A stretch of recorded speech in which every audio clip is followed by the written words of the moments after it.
Okay, we're going now.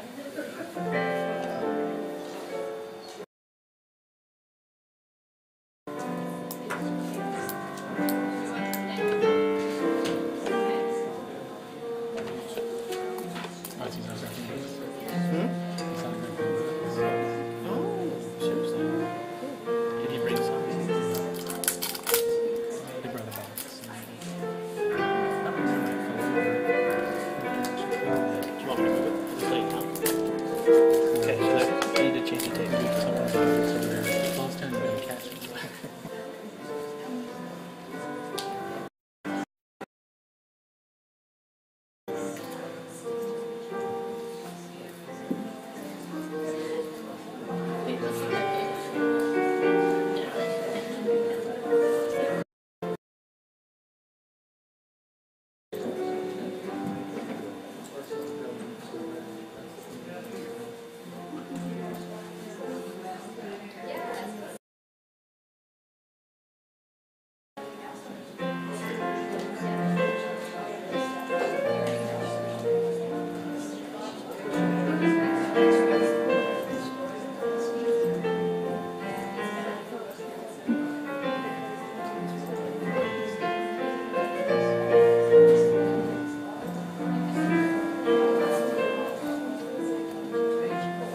5 minutes, you're fine.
Sorry, I'm sitting down tonight. My name is Don Manson. I welcome you all to the second Founders Forum here for the Virgin Valley Historical Committee. I'm going to turn the time over to Vin Leavitt to introduce our speakers, and take it away, Vin. Thank you, Don. Welcome, ladies and gentlemen, to this Founders Forum, second, as Don said, Founders Forum of the Mesquite Historical Society. We welcome you out here tonight. Our guests that we are going to be speaking to and asking questions from are Bodel Bundy and Ethel Leavitt, both native Valley people, and a lot of information if they just don't get scared and can't remember. Thing I learned a few years ago living on the Navajo reservation is that you don't go before people without telling your clan. So I'm going to ask them, but for you who don't know me, my name's Vince Leavitt. I am the son of Vincent and Ethel Leavitt of Bunkerville. Vincent Leavitt was the son of Thomas Dudley Leavitt Jr. and Luella Abbott. Thomas was the son of Lemuel Leavitt, and Luella was the daughter of Myron Abbott, both early first settlers of Bunkerville. Lemuel is the brother of Dudley Leavitt. On my mother's side, Charles Albert Leavitt and Lily Mae Barnum. Charles was the son of Dudley Leavitt, and Lily Mae Barnum Leavitt was the daughter of Ethel Barnum of Mesquite. So, Aunt Bodel and Aunt Ethel, let's go with you first, Aunt Bodel, and then Aunt Ethel. Tell a little bit about who you are. Okay, Okay, I'm Margaret Bodel Bundy. I've lived in, I was born and raised in Mesquite, and I've lived here all my life. I'm living in Bunkerville now, but I've lived here in this valley all my life. My mother's name is Christina Abigail Abbott Jensen. My dad is John Jensen. And my grandmother on my mother's side is Mary Jane Leavitt Abbott. And my grandpa is William E. Abbott. And is that all of my ancestors? And I was born February the 3rd of 1924 in Mesquite, Nevada. And I'm related to every Tom, Dick, and Harry in Mesquite and Bunkerville because I'm Leavitt and Abbott. On my Jensen side, I'm not too much related because my father was the only Jensen family here in this town. I had 8 children. I have 54 grandchildren and 53 great-grandchildren. And I love them all. They're scattered all over the country. I love them all, and I'm very proud of them all. And I've lived in, I was born and raised in Mesquite, down on Riverside Road. My home that I was born in is still there, and it's 87 years old. And Valerie Jensen lives in it now, my little niece. And in elementary school in Mesquite up to the 8th grade, and high school in Bunkerville. Graduated out of high school in Bunkerville in 43. How many brothers and sisters did you have? Oh, okay. I have 14. My mother had 14 children, and I have 1 brother and 2 sisters living out of 14. And that's not very many left out of 14, is it? Let's see, what else do I need? Who did you marry? Who's your husband? Oh, okay, who I married? I married David Bundy from Mount Trumbull, Arizona. And he's a bit south of St. George, Utah. And he came from a family of 12 children.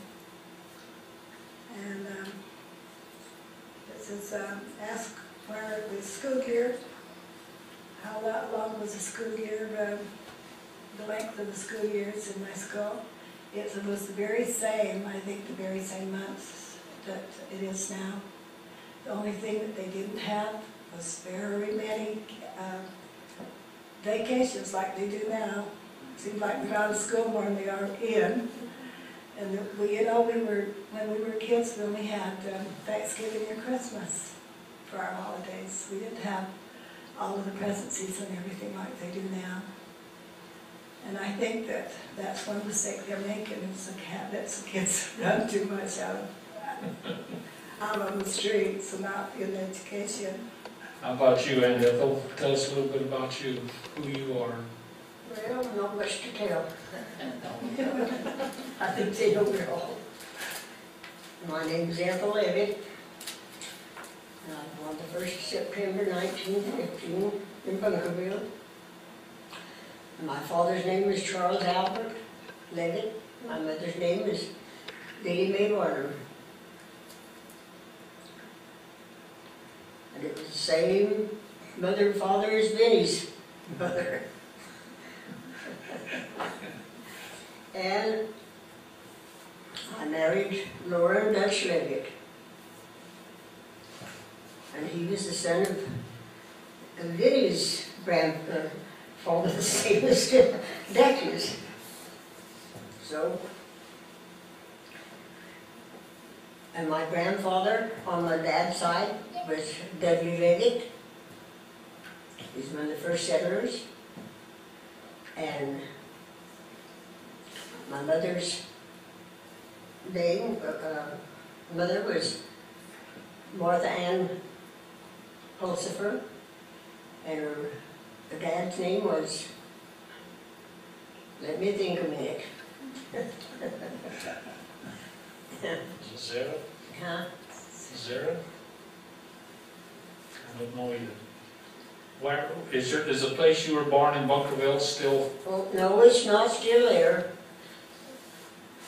It wasn't until a few years ago they sold that place, and I passed there one day, and there were cows and horses with their heads out the windows. And I said, that place needs to be burned down. It's not a cow crib. And I didn't do it, but that night it burned down. I got blamed for a lot of things, but it wasn't that. And There's probably a whole lot of people here that don't understand in the early history of our valley here, the plural marriage situation, and so as you're saying here, how we're all, we kind of all go back to the same things. Plural marriage was a big thing back before your time. yeah. But were there still plural marriage families in the valley when you were growing up that you remember? I mean, as far as, you know, husband, wives, things this way? My dad's mother and dad, they were plural marriage, and they both wives lived there.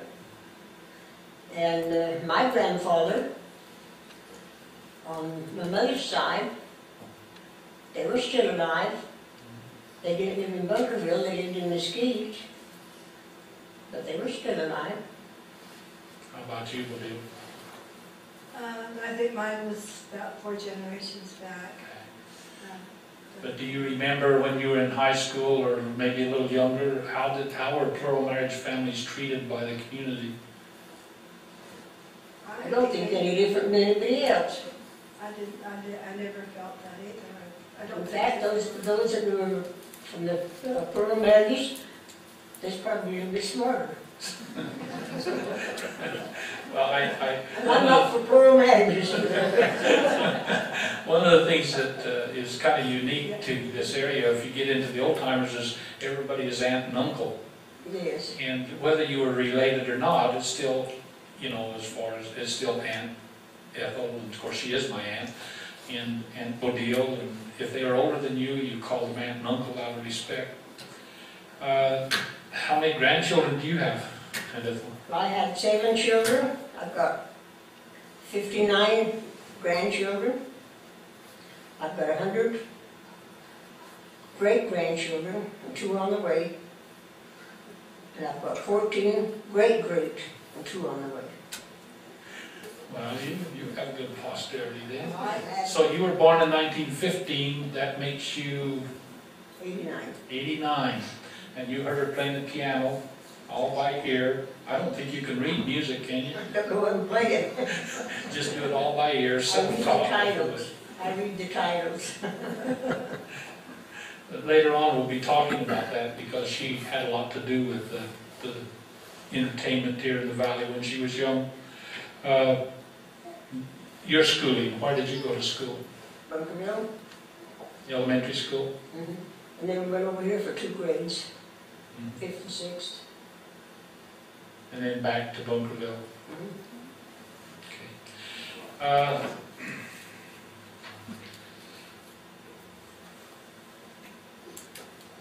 What kind of advantages do you feel you had growing up in this valley? Just each of you take a turn and answer that. The advantages growing up in this place where hardly any outside connection at all, and disadvantages. We could make believe a lot of things. You could what? Make believe. We could be actresses, we could do anything we wanted to. We had to make our own fun. If there's any entertainment, we had to do it, other than what school would give us. They had operas and plays in school. We always had dances.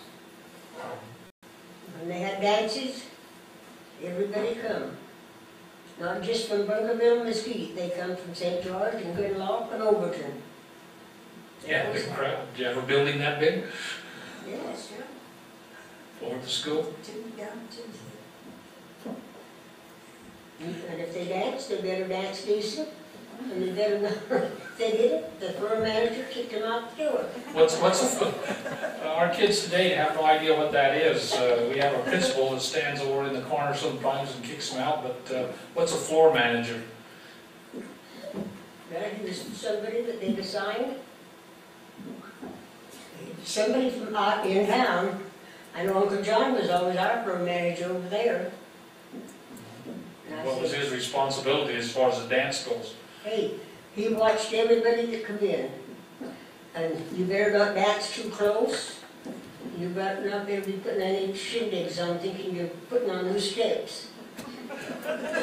Could you go outside and get a little drink and come back in and get away with it? If they did, and they wasn't acting decent, he took them right by the shoulder and he put them out the door. I know too from Beaver Dams, they never missed a dance. Those two brothers got kicked out of every dance they come to. You remember floor managers and any dances put in? Yeah, I can remember they just, almost like Ethel said, but I can remember that they watched you really pretty close if you were dancing like they didn't think you should be, out you went. And you didn't have any drinking or anything, any carousing around in the dance at all. Out you go. Dances like we dance today, or was it the waltz, or was it It was the waltz. waltz and foxtrots and things that way? No line dancing? No, we didn't put line dancing We with got us. danced. Okay. Once in a while, somebody would try to do the Charleston. Yeah. That didn't go over very good. You know who could do the Charleston? Who's that? It's, what's his name? Leavitt and, I think it was this girl, the heavy set with Thora and and Archie? they can really dance up. And you know, everyone stopped and watched those kids. They dance. They could just dance up. It's really cute. I was lucky enough to be, I'm lucky enough to be old enough to remember when people still came out to dances in the community, and Jack and Vivian Foster and Walt and Clarence Hardy and Jack and Mabel Mitchell and all those people, Elwood and Anna, my word, everybody would. They would just stop, Charles and Rhoda, they'd stop and watch them dance just because it was so much fun. Yeah. Yes. Well, who provided the music? I mean, you didn't have phonographs because you didn't have any electricity. Well, that shouldn't, Not very often, not very often. for some of the dancing, and they always played by ear. He played the So saxophone. once in a while, George Bodel and his wife and his daughter Yeah. would play. And then he paid when he come to dance. Once in a while, an orchestra, they did an orchestra from St. George. But they had to pay money for that, so George Bodel or Dutch and Ethel, that was usually. And I said they got what they paid for. Well, they seemed to all have fun. They had fun. Later on, I remember it was Johnson from down the valley. He would come up with, he always had a good orchestra. He was a good one. What were the disadvantages then? You could be what you wanted, do what you wanted, things that way, but what are some of the disadvantages? Do you feel any of those growing up in this area? I didn't, I was comfortable. I think everyone was comfortable. We didn't know anything different. Didn't know any better? Never been out of town hardly. I'd never been to Las Vegas until I was 16. And we were born and raised here, and we were happy, and we were all one big family. And we didn't know what was missing. Was that your first real trip out of the valley when you were 16? How old were you when you first left the valley? Went someplace beyond Beaver Dam or Riverside? I don't remember.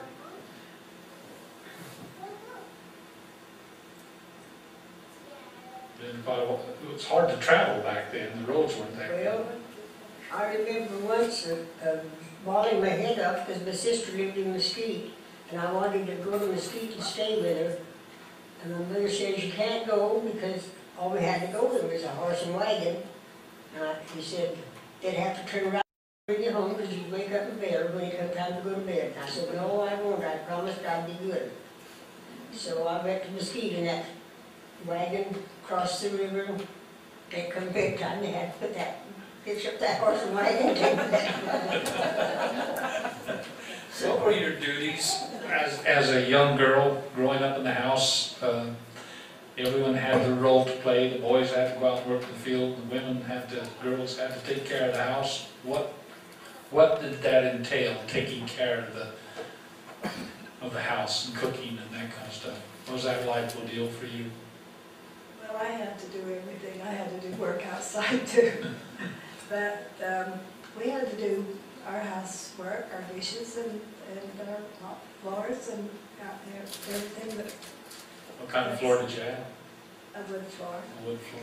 With linoleum on it. We didn't have carpets or anything. We didn't have electricity, so we just mopped and waxed our floors. And we didn't have bathrooms in the house. We didn't have running water when I was small. And so we had a lot of disadvantages as far as that, but we didn't know anything different, so everyone was the same way. No one in the valley had electricity, no one had running water, no one had toilets in the house or anything like that when we were growing up. But you did have good water, right? We had, Good virgin bloat. well, at first we had virgin milk, we drank, but then later on, my dad would get water out of beaver dams. Okay, virgin bloat. What is that? That's the river water. So you just take it out of the ditch, put it in a barrel and drink it.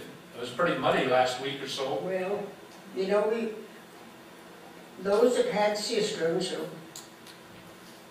our parents usually waited till the snow melted on the mountains. When that snow water come down, we had to have those cisterns cleaned out and let that water fill our cisterns there so that it was good drinking water. And then after that, then Harley, Adams, and Kenneth had a big truck, and those that wanted to pay for it, they'd haul water from beaver dams down to them to put in their cistern. But if you got water, snow water, it still came down the irrigation ditch, Yes. down the little ditch in front of your house, and would just come across the lawn and dropped into the cisterns. That's it. Anybody ever get sick from drinking that water?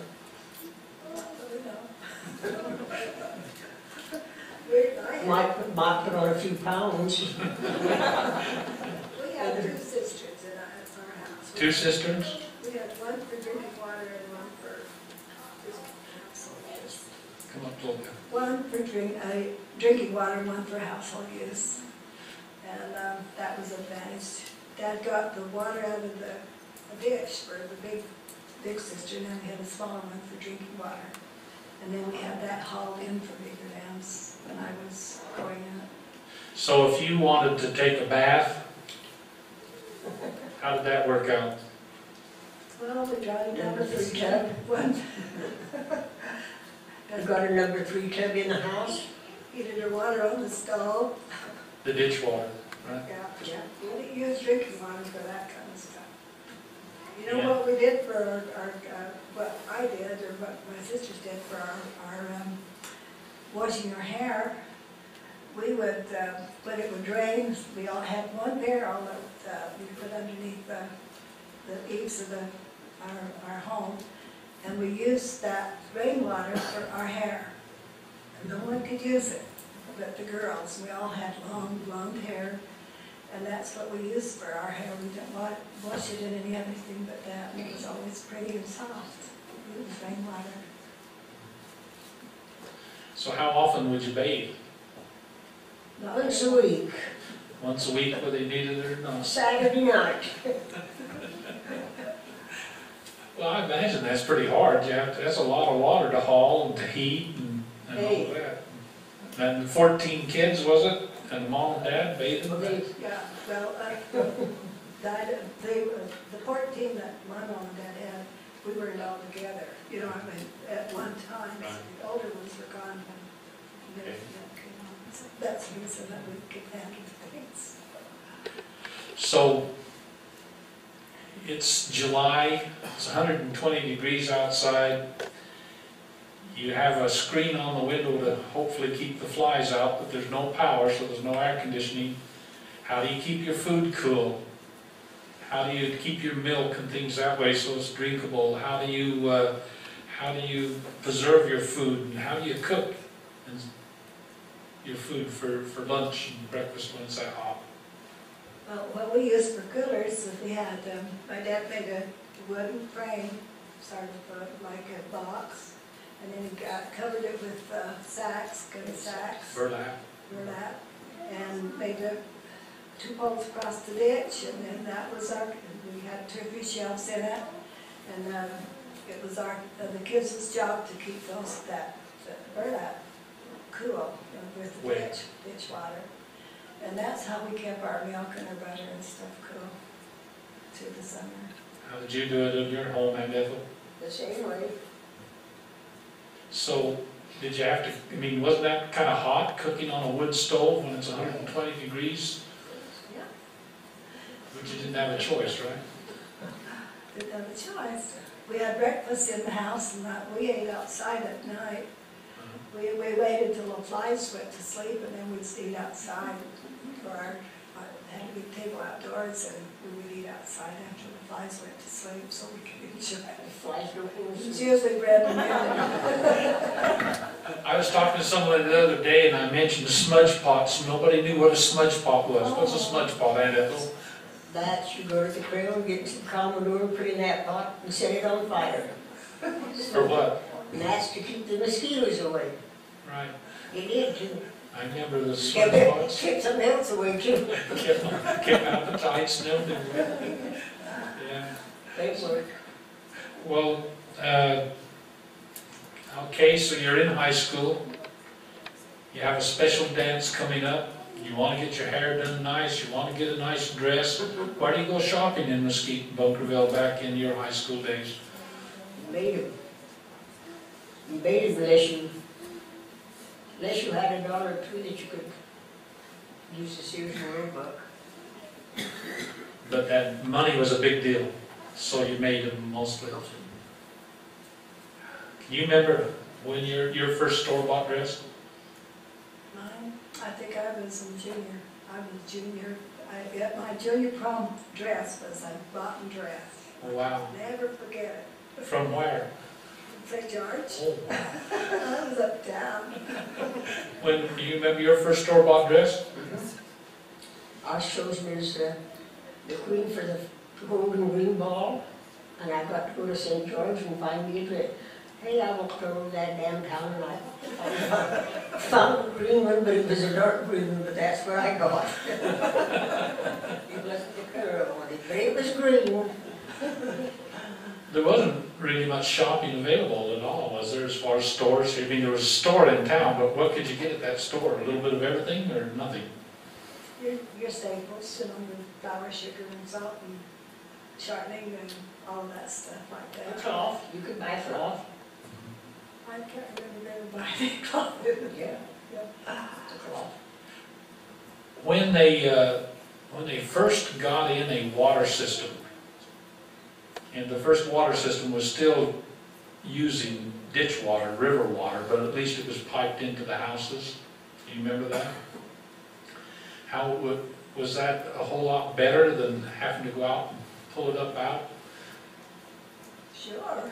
That was uptown, boy. We thought we was really had something when we could do that. Did you find yourselves, when you had water in the house, taking more than one bath a week? Or? Yeah. Oh, yeah.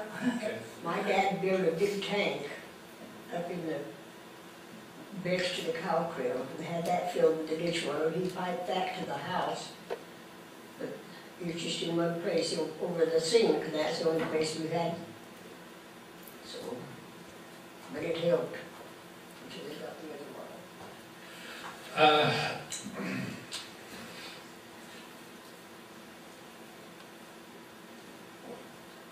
When you were young, I don't know, how old were you before you saw a movie?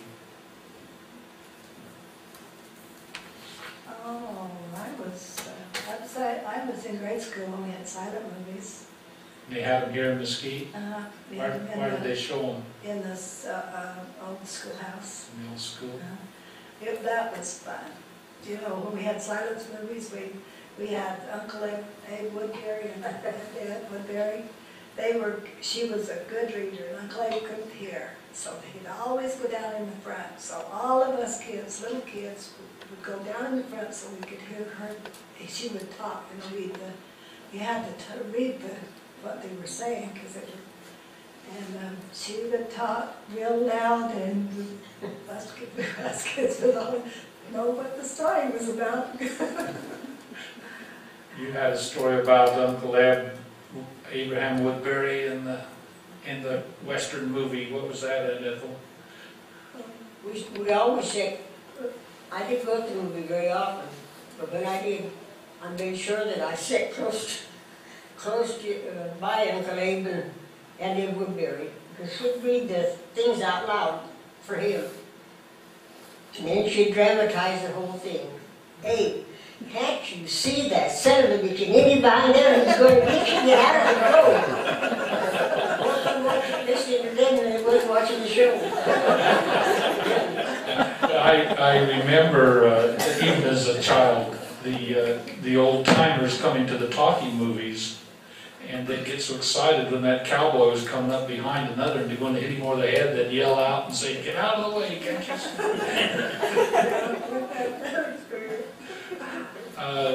Do you have any experiences you could tell about some of these old timers that you remember having a hard time learning how to drive a car after driving a wagon all the time? Yeah, I can. My dad had a Model T Ford, first car that they ever drove. Now, my oldest brother worked out on the highway when they was making the new highway over the Mesa. And he worked out there, and so this one day he had to go to work, and he didn't have a way to go. He usually went with someone else, but this time he missed his ride or something. So he said, "Well, Dad, you're going to have to take me out to work because I don't have anything. So I don't know how to drive that car." So he said, I'll show you how to drive it while we're going over. So he said, okay. They got in the car and got over on the Mesa, and he turned the car around. Dad got in it, and he made it home. But when he comes to the gate, why, he hollered, whoa. He kept hollering, whoa, whoa, whoa. He thought he was driving horses, he went right through the gate.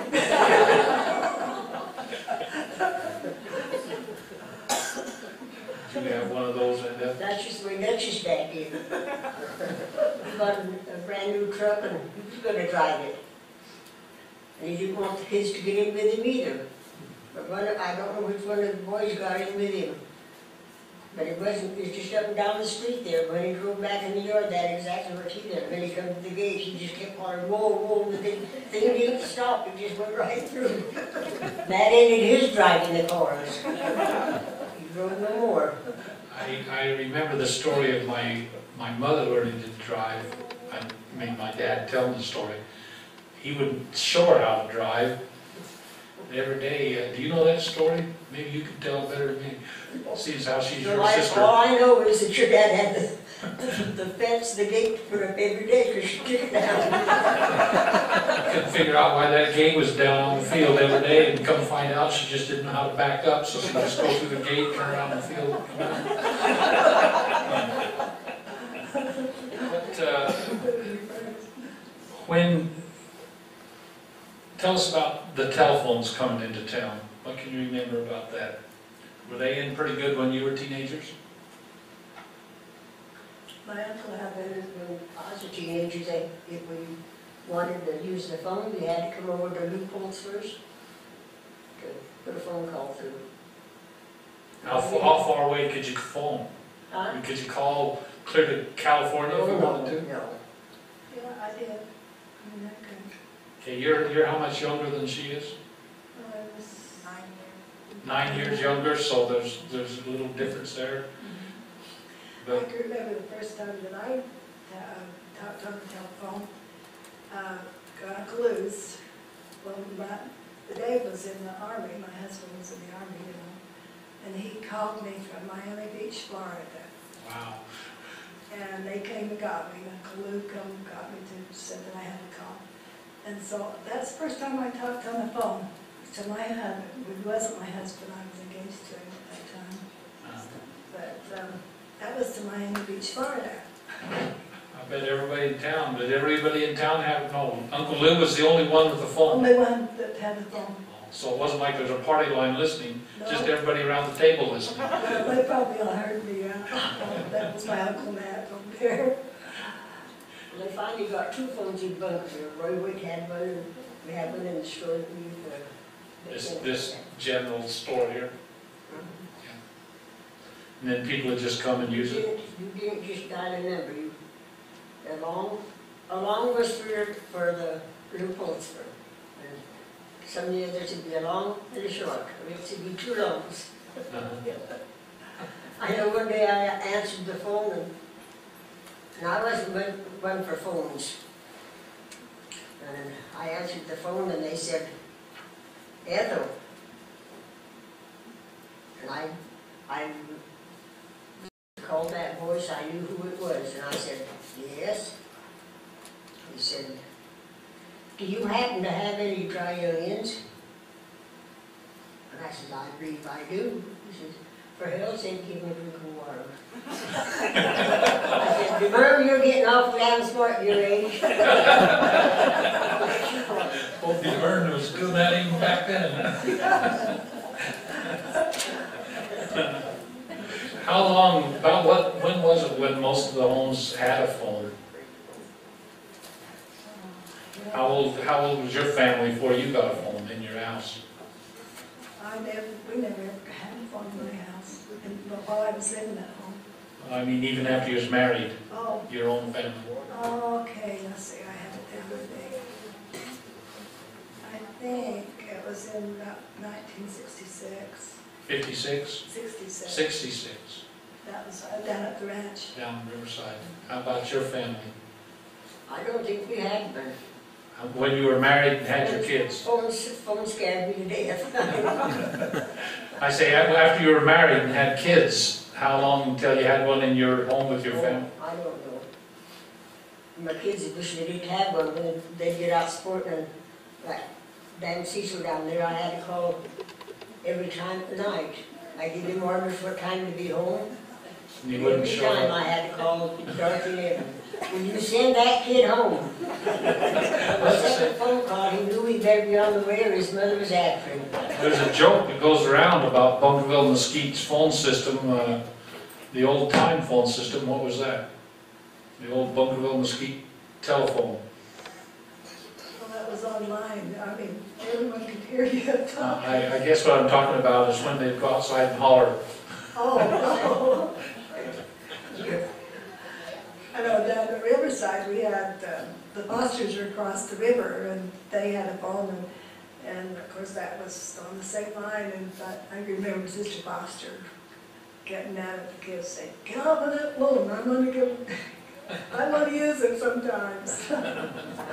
What were when you were in high school, what were the main crops that were farmed in the valley at that time?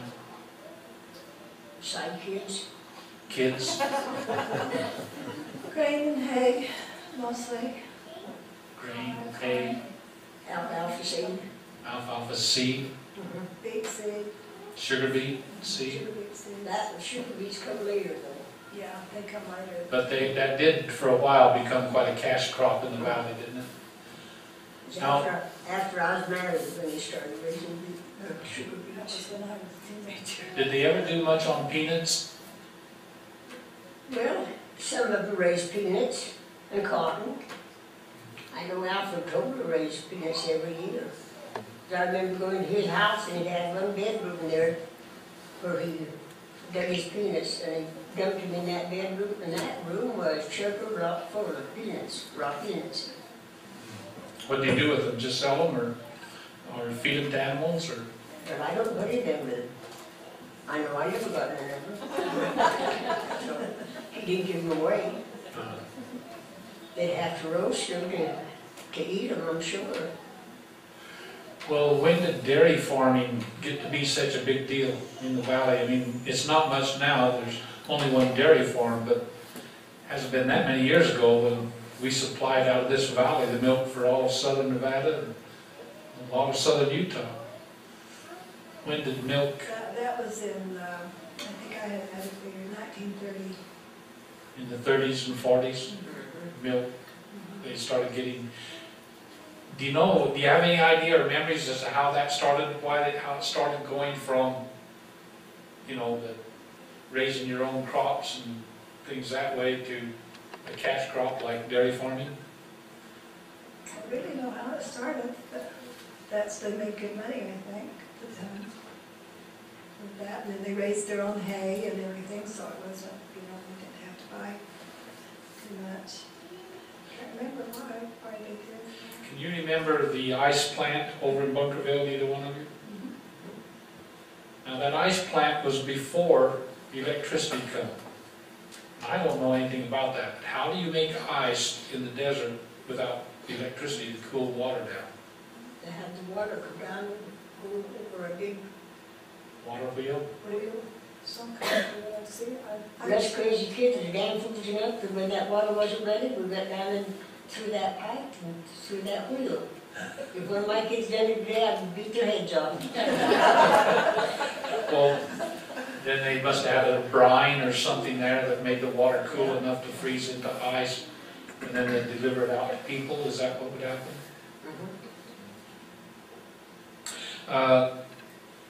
Well, Dio, I know that you and Dave had cattle on the range all the time. Was there many families that had cattle up here on the range and on the river, or was it just a few? Oh, I think there were about, I could count maybe 6. There was my dad and Max Hafen, Arthur Hughes, Jack Hardy, and Slice Jacobs.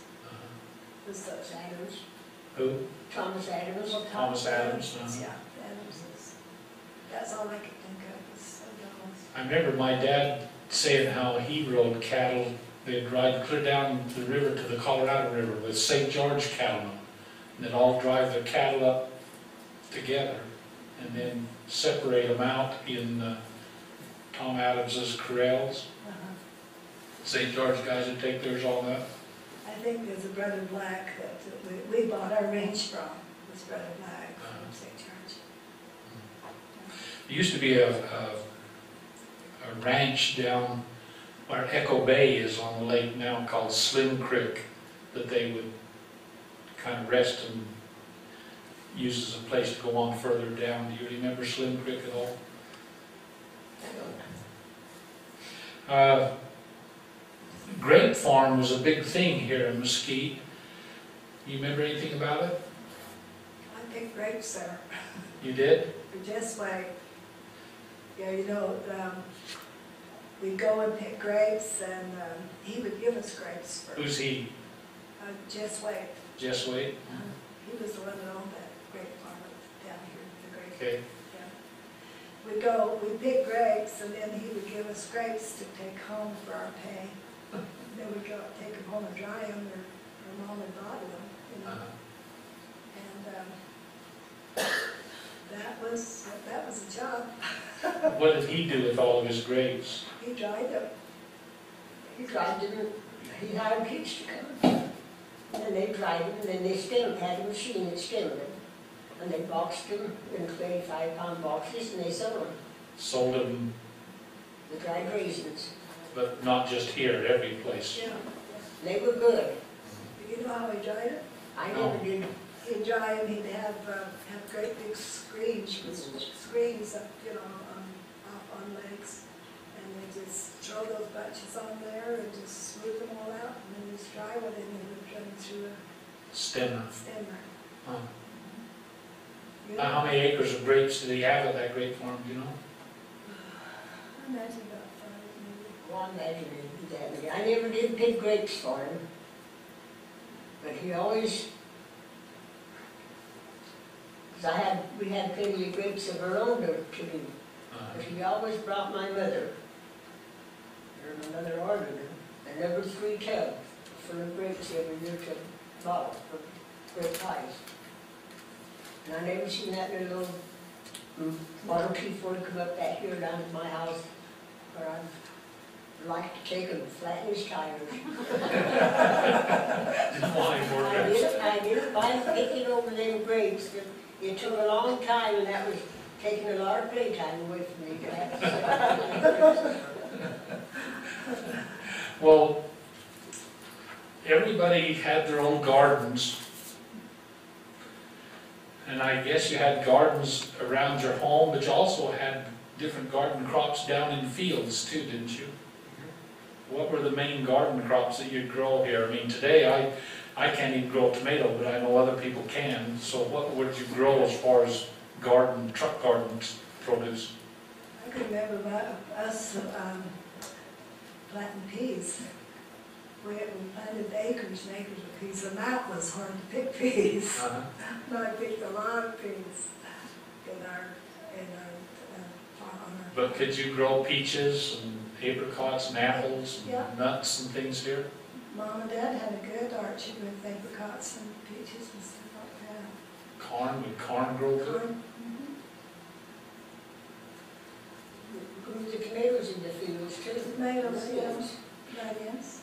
I was talking with Boyd Leavitt once, and he said that when he was young, he and his friends would, in the summertime and early fall, he says that's the most fun thing to do was to go down to the river. You took a salt shaker and your pocket knife, and then just go through everybody's garden and just eat. You could have cucumbers and tomatoes, and you'd salt them and eat them, and you could have turnips in some places. We just kind of gleaned everybody's gardens and lay in the grass and enjoy it. Did you ever do that? I never did that, but I didn't like. Did you ever steal any watermelons? No, I've always sat on the gate, outside the gate, and let the boys through. We'd have watermelon busts and go in people's fields to get watermelons and marshmallows and corn, and then we'd go and make a big fire down on the road and have a big party. And the guys, the farmers didn't care, as long as we didn't mess up their, crops. They said, you can have all you want, but just don't waste them. So we had a lot of parties. That seemed to be a big thing in the old, can you remember that, with running with a group and just having bonfires at night and parties at different people's houses? We'd get that You corn. never see the bonfire, but you had to run home and get a potato and throw it in there. A potato in the bonfire? Yes. When that bonfire went down, we had a big potato.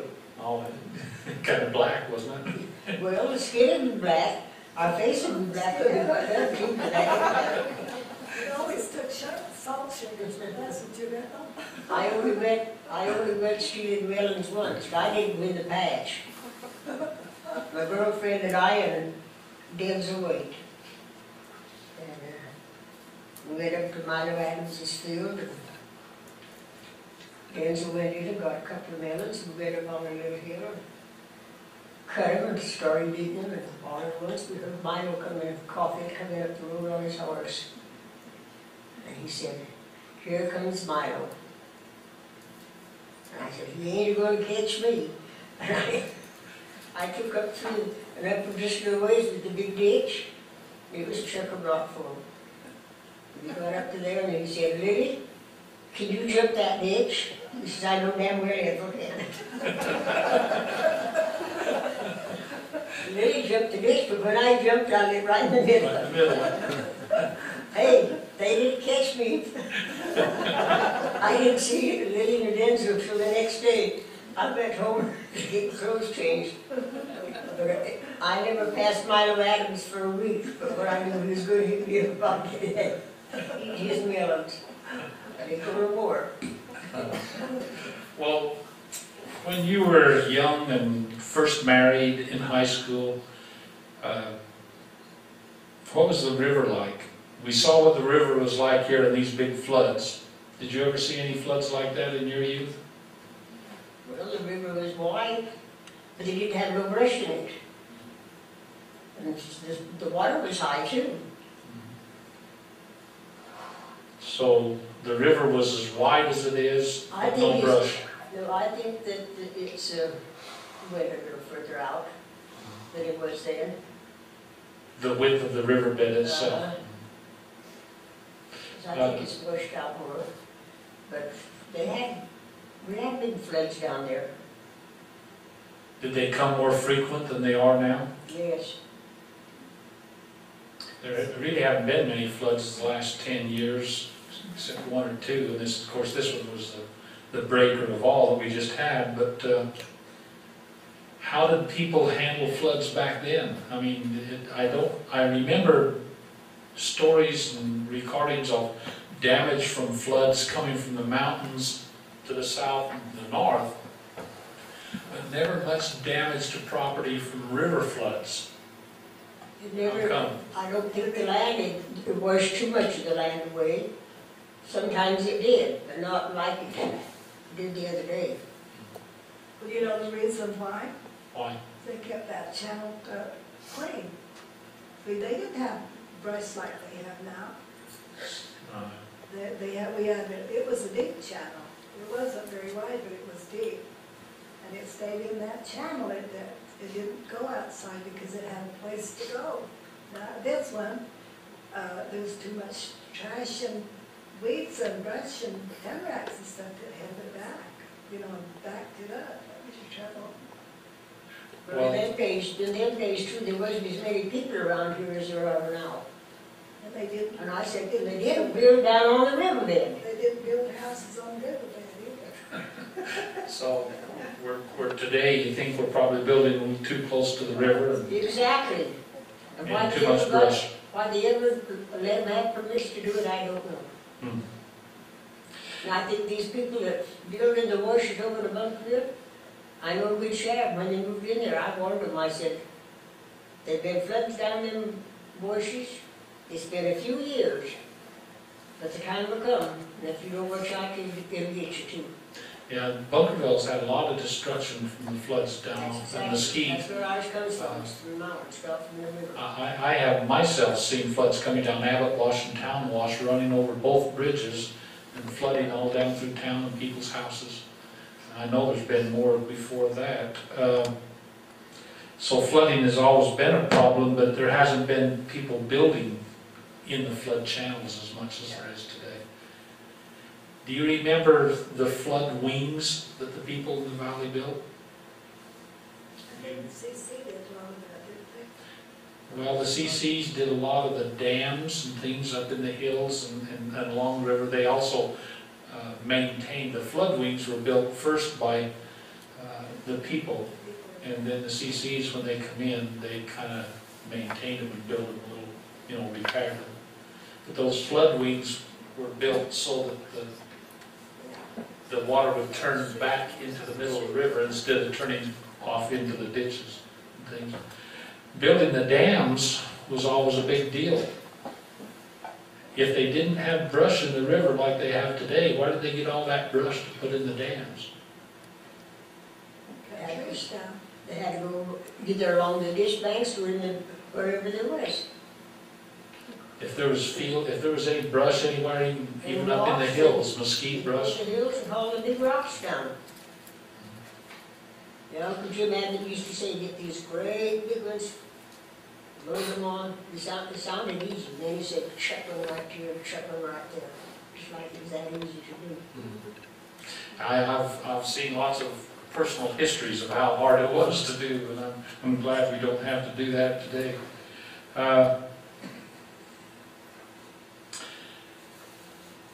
How many people lived here in this valley, including Beaver Dam, Littlefield, World War I, World War II? How many residents do you think we have? If you was just guessing. Okay, I think I bet you wouldn't be over. we had about 383 I'll soldiers. say I bet you wouldn't be over 400 people. If there's that many. I counted 383 from that book of yours, from the Soldiers, you mean. soldiers from our valley. I found that to be amazing that I think I estimated around in Beaver Dam, Littlefield, and Mesquite. In Beaver Dam, Littlefield, there was about 150 people, and in Mesquite, around 300, and in Bunkerville, maybe 300. And that's men, women, children. And I was thinking, I see this memorial up here, Veterans Memorial, and yet just in World War II, out of say 600 people, 650 people, men, women, and children, over 100, way over 100 men went off to war out of this valley. And so we represented ourselves in that war pretty good. World War I also. Were you in school when World War II was going, or were you already married? I was a senior in school. What was the feeling like in the valley to go into a world war like that, as compared to the war we're having in Iraq today and all of the discord over it? What was the feeling like back then? It was scary. What were you scared of? That they wasn't going to come back home. Oh. So it's scary to see them go, but was you afraid maybe the Germans or the Japanese would come over here? You think it's far enough away that that thought. that wasn't a thought? No, I was just worried about them getting home, because I had a lot of brothers in that war. How many brothers of yours went to war? 6, 6. Out of how many brothers altogether? 9. 9 brothers and 6 of them went to war. How many of your brothers went to war? Do you remember? I don't remember. Most of yours probably went to World War I. But Yeah. I know Dutch went up to Salt Lake for his test and whatnot to whether he'd be sent or not. But he didn't pass.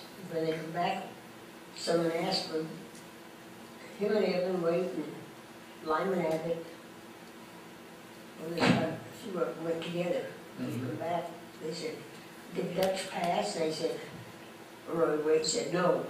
He had buck fever, fish scales, Buck fever and fish scales. So. and he didn't pass. Not that easy. Well, so what was it like here? Rationing, that kind of stuff. How did you get by here in this valley? There wasn't much traffic going back and forth. You just didn't. The depression that come between the wars and that limited the. We had stamps and they gave us food stamps.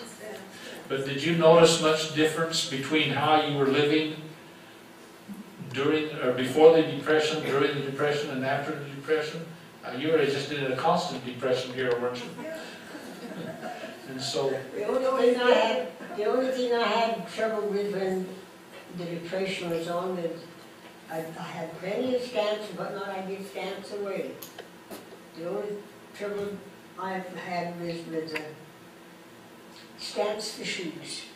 I had one girl that you had to have a new pair on her feet, an order in the catalog, and one in the post office to keep her in shoes. keep her in shoes. That's the only thing I had trouble with. How did you do shoes when you were young? Had one pair of shoes a year when I was little. Really? Went barefooted a good share of the time. And then, when summer came, why we got to go barefooted, and it was when the red ants came out. That's when my mom let us put our shoes on. I remember going barefooted all summer long except for Sundays, and I would cry because I had to put my shoes on to go to church. Well, we had to put shoes on. If I could have worn the shoes that I had to wear for gym every day, I'd have been all right. But when they buy me shoes, and I said, they're all too heavy. I can't pack them. And it's the same thing now. I go to buy a pair of shoes, they're all too heavy, I can't pack them. So I should go barefoot. Speaking of church, in Mesquite, where did you go to church? In the schoolhouse. The, Schoolhouse. the old church house was gone before you started. Yeah, we went to the schoolhouse. And where did you go to church at, Ethel? In the schoolhouse. Why did you go to church in schoolhouses instead of a church house? Now it's church house. Church house. How come? Couldn't afford it again. Well, I guess if we blew it down, it'd burn down. They did in Bunkerville, didn't they? Yeah, kind of. That's an interesting sidelight in this valley's history. They had to make their own schools. They had to pay for their own schools. They had to pay for their own teachers. They couldn't afford to do, so they just went to school and church in the same buildings, and had their own school districts. To where today that would never work, but back then that's how it worked. The first chapel in the valley in later years was 1952 in Bunkerville and 1953 in Mesquite. Since then we have had. Can you remember any other churches in this valley besides the LDS church? Any other? There were non-members, right? Yeah. How were they treated? We treated everyone the same. We were one family. We wasn't, religion didn't mean anything. You know, I mean, different people, even black people or Negro or Japanese or anything, they're all loved in our family. And that's going to come. I haven't been able to find out what it was, but I did find a journal that said something about there was a Catholic church that for a time was built up just about, I think in the area up here where this park is next to the community center, that it was a lap board church with a steeple and a bell, and they had, I think they had a priest there, but they didn't stay very long, and I just found one journal that mentions that, and I can't find any other. Did you remember anything like that? I don't either. Okay.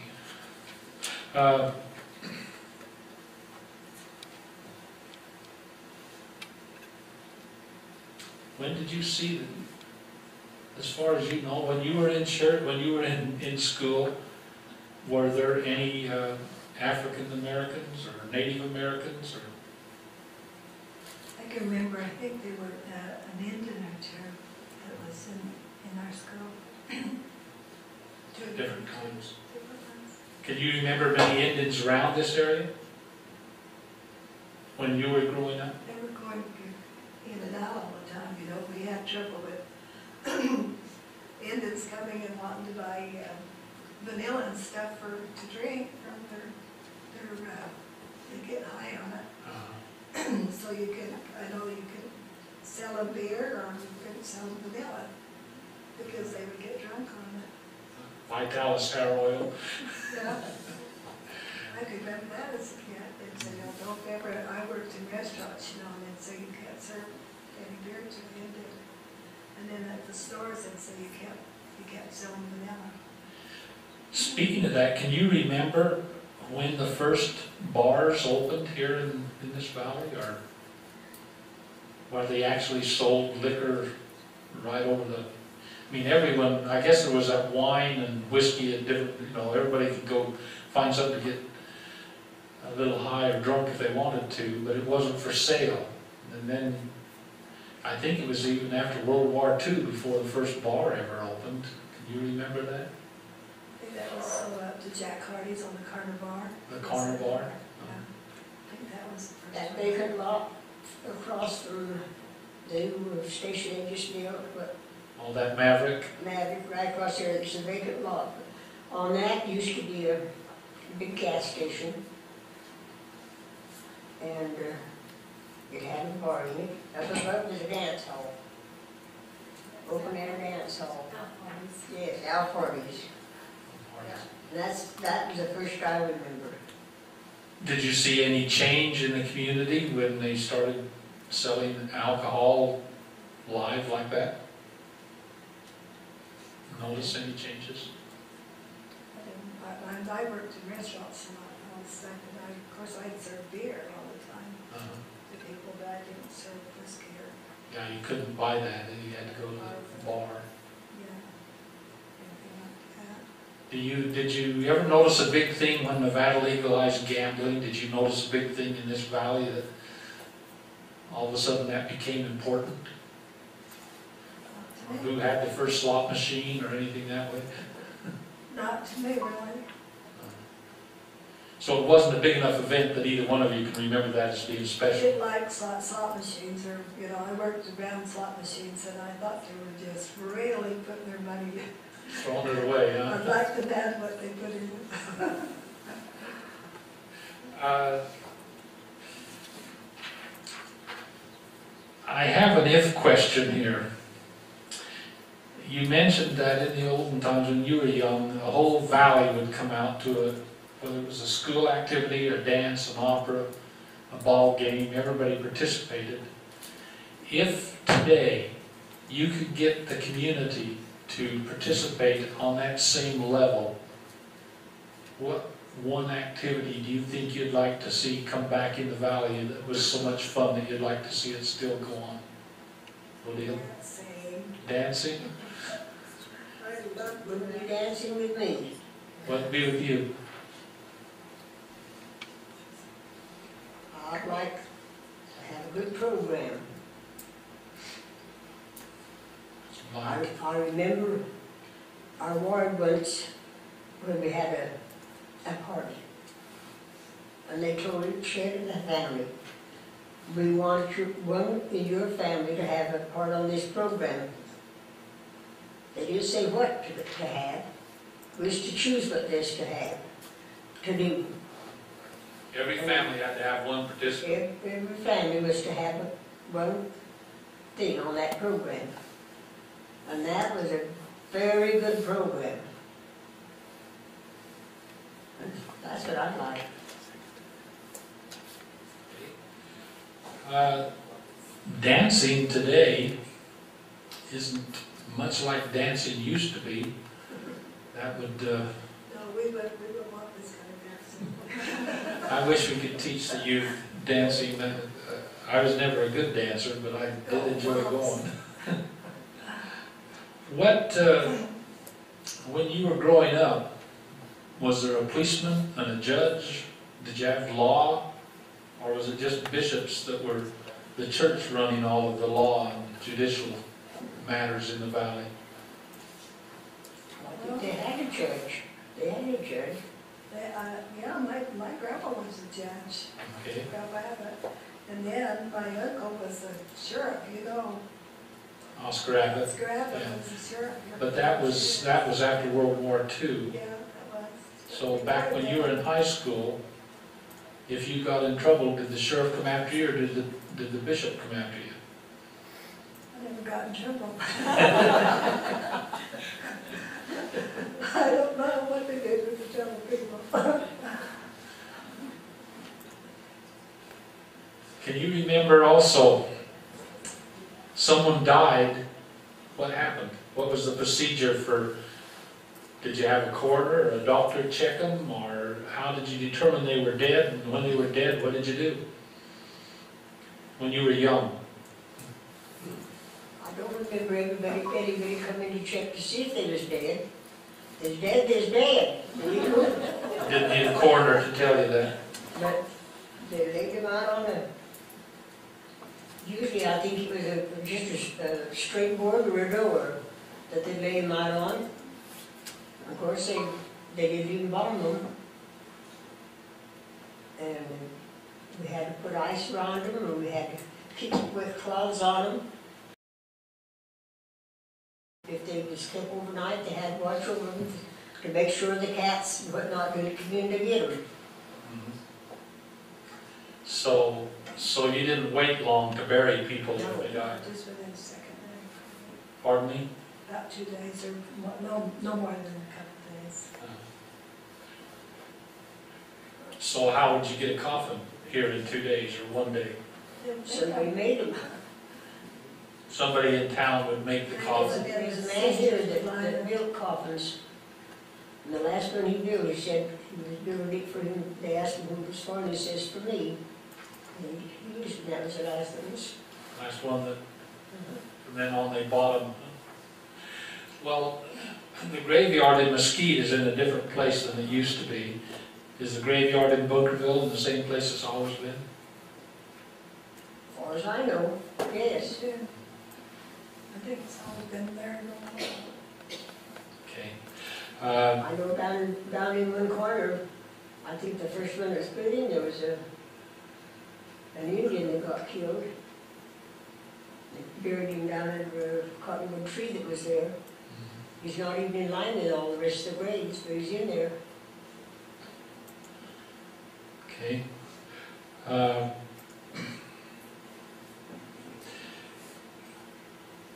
Do any of you out here have a question that you'd like these two ladies to ask?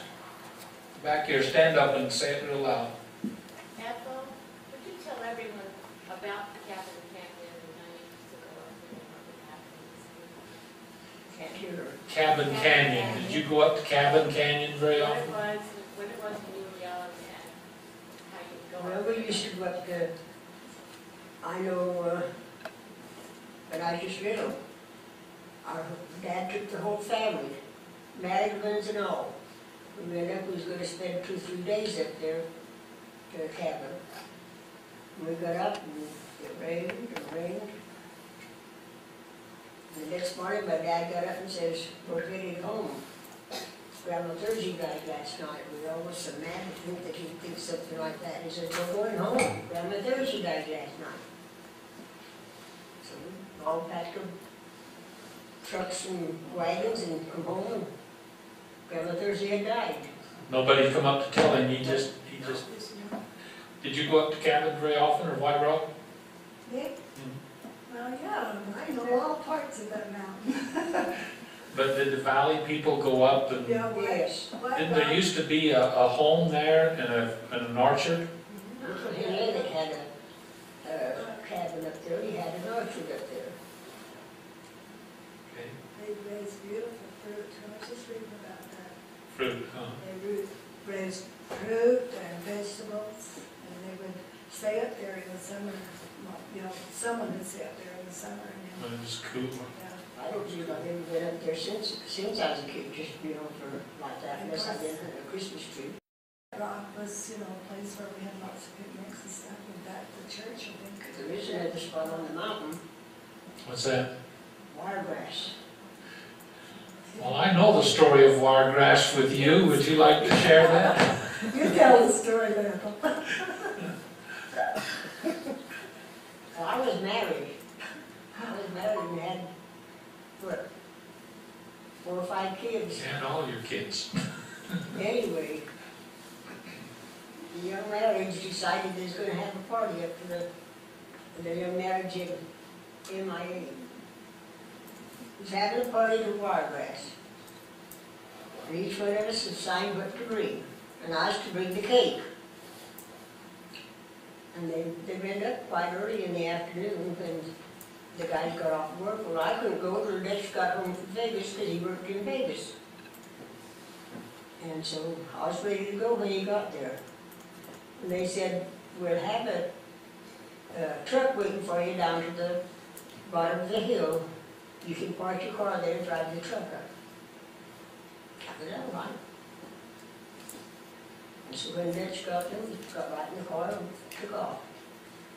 So when we got up there, Fern Hunter left his truck for us to drive. And he had the pipe Racks. racks, chicken manure on there so thick you couldn't even know. And they had the back end filled with great big rocks. And I said to Dutch, "What have they got all these rocks in this car for?" "I don't know," he said. He did know, but he wasn't telling me. And they got up there for the party, and your mother said, "Well, let's get this party going. Why aren't we, who are we waiting for?" "Well, Dutch and Ethel hasn't got here, we're waiting for them." Irma says, "You gypsies, well, go ahead and have your party. Dutch will never get Ethel up over this road." And so we got up there, and that truck was there for us, and there's a note on the steering wheel. And they knew who was going to drive that car. But they said, whoever drives this car, be careful because it has no brakes. And I said, what son of a bitch would do that for a woman to drive up over the mountain? And I just about didn't go. But he talked me into it, so I got in the truck and the way we went up this mountain. Dad would say, oh, look, you can see the ocean, you can see the lake. I said, keep your eyes on the road and your hands on the wheel. I don't, you haven't got them places down there. You'd go this way and then you'd have to back up to make the turn. And we went so far and I said, stop this truck. And he stopped and I got out and said, what you doing? And I said, I'll ride the back. So we drove on up to the top of Wiregrass with me riding the back just like an old Indian squaw. When we got up there, they all started clapping and laughing. They didn't think that I'd make it up there. And when I got up, Aunt Delilah was laying over here on a quilt, and Verba was laying over here on a quilt. The altitude was so high they couldn't stand up. Well, I joined them. I put my foot right here, and I laid down with them. And they kept kidding me. I said, this is one trip. It'll never happen again. I got 2 trips in one. And when we got ready to go home, they said, is there another way off the mountain besides the way we have to go the same way? And the ones that made so much fun out of me, I said, I don't know why you're hollering so bad. I said, at me, because I didn't want to ride that rough old road. The turns that it had.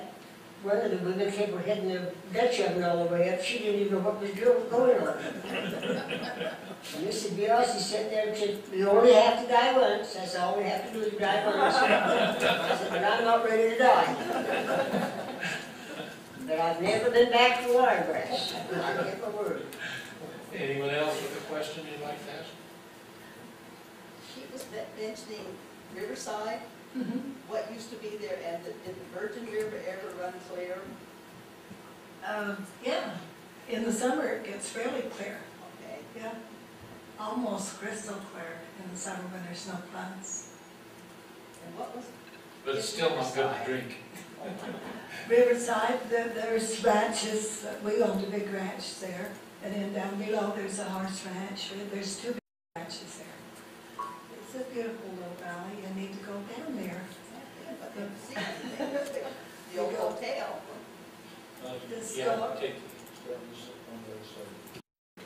just go down over you have to 99. take on the Bunkerville side of the bridge, you turn off on an oil road and follow the They river have down. Bundy's, Yeah, with the peak or whatever. yeah. Bundy's, that's hers. That's mine. It's her son's Not now. my son's. He's the one that raises the melons. Watermelons. Grass melons. Anyone else? Yes. Tell us about the fallout that you had during the atomic testing. The fallout, the atomic bombs. Tell us about that. That's a bad subject for me. I lost a daughter over that. You almost lost a home over it too. Can you tell a little bit about just what it was like here when they would shoot off one of those tests? The first one they shot off, and they hadn't told anybody that they're doing it. And when that went off, the house we lived in is still standing there, but it's split. That's this house here. Yeah. And it had a split down the one side that it caused. Down on the back side here, split the rumble. You could hear that after the thing went off, in just a few minutes then you could hear that rumble. The river.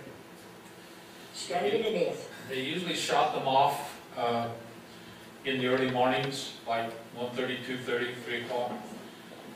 There would be a white light that would go off. It'd be just as bright as day. You could read a paper, but it was only be for a second.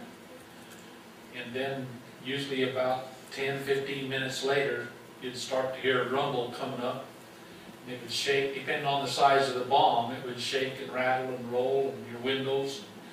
If some of them knocked stuff off the shelves, some of them split the walls in the house. I remember one knocked most of the windows out of the school building. Then by the time you got up in the morning to go to school, the mushroom cloud would be up. And usually, I was in elementary school at the time, I can remember every morning recess, then the mushroom cloud would be over the valley here, and we would be out playing in the dust. I've seen that dust on this old school grounds up here so thick that while he was on the grass playing, you couldn't see the road that goes past the school line. The dust was so thick. And sometimes it was a reddish pink dust, sometimes it was dirty brown dust, sometimes it was kind of a chalky white dust. Were you ever told how dangerous it was? No one ever said a word about it being dangerous until afterwards. Till afterwards, and then That was after everybody else had been told. they'd call us in and tell us not to drink the milk from the cows, or not to eat the vegetables we grew in the garden. We used to wash our cars. We used to do this with any cockeyed thing they could think of. But before, there was nothing wrong with it. And I would grow you. The old Anders would be so white with that stuff, and she'd think it was snow. She'd shake it and shake it, even taste it. Daughter. They,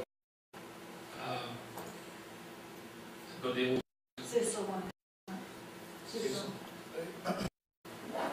When the atmospheric testing was taking place, shots were delayed. The wind was, the prevailing wind was going anywhere but northeast. If we went northeast, everything was fine because Bunkerville, Mesquite, Alamo, and St. George, up that way was the only place that was touched. There wasn't anything to worry about. So they would shoot the shot that prevailing wind was this direction. And we have a picture where we were in high school. I was in high school when Brian went up when they were shooting. And we'd go out and stand in the yard, school yard there to watch, you know. And there were no explanations of what was going on there. Vinnie's dad and Bill Jones were working on the highway, and we'll be out on between here and Glendale. They had all of the 91 from the state line to Glendale to take care of. They'd hang a monitor over their neck. One shot one off, and then the night evening they'd come in and they'd check it and whatnot. And it was interesting. Uncle Vince would say that once in a while I'd say, okay, now when you get home, don't go in the house with your clothes on, take a shower outside, and implement you can go in the shower outside, do away with clothes, but you'd have nothing to worry about.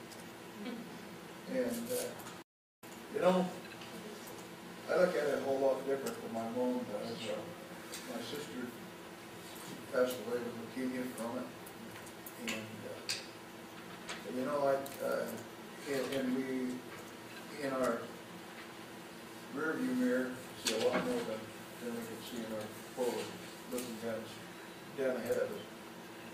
But I really don't think they knew what to do. I think they were just, if you refer back to when it first started, the first bomb that was dropped, the man that was the father of the when it went off, his first comment was, my daughter, whatever, quit. He didn't know. You see, all that atom is doing is robbing electrons from other parts of that other atoms. Now, will it quit when it gets to that point that design? You didn't know. You knew it would do it up to that point. And I think that it was a whole lot of learning. A lot of things.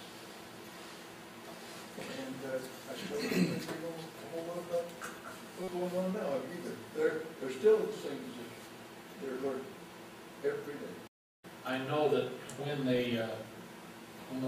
the day the bombs went off, there was a lot of activity in the sky afterwards. I mean, jet trails going all over this valley, every direction.